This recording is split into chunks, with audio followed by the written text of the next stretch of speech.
Hi, hello. എല്ലാവർക്കും, ഈ ദുനിയാവിലുള്ള എല്ലാ ജീവജാലങ്ങൾക്കും, എന്റെയും എൻ്റെ കുടുംബത്തിന്റെയും എൻ്റെ തൊഴിലിന്റെയും എൻ്റെ തൊഴിൽ സ്ഥാപനത്തിന്റെയും എന്റെയും പേരിൽ ഹാപ്പി ന്യൂ ഇയർ.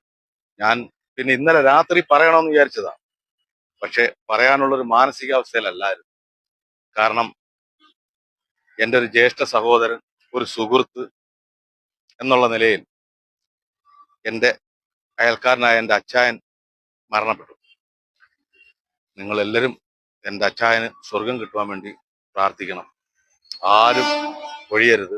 എല്ലാവരും അച്ചായന് സ്വർഗം കിട്ടാൻ വേണ്ടി പ്രാർത്ഥിക്കണം. എൻ്റെ അച്ചായൻ ഇന്നലെ മരണപ്പെട്ടു പോയത് കൊണ്ടാണ്. അല്ലെങ്കിൽ ഇന്ന് രാവിലെ നേരം വെളുക്കുമ്പം എനിക്ക് ഹാപ്പി ന്യൂ ഇയർ കിട്ടുന്നത് എൻ്റെ അച്ചായൻ്റെ എന്നാണ്. പക്ഷെ ആ അച്ചായന് വേണ്ടി, എൻ്റെ അച്ചായന് വേണ്ടി, ഈ ലോകത്തിലുള്ള എല്ലാവർക്കും ഞാൻ ഹാപ്പി ന്യൂ ഇയർ. അപ്പം ഓക്കെ അല്ലേ? എല്ലാവരും സന്തോഷത്തോടുകൂടി ജീവിക്കുന്നുള്ള ആത്മവിശ്വാസത്തോടു കൂടി ഗുഡ് ബൈ.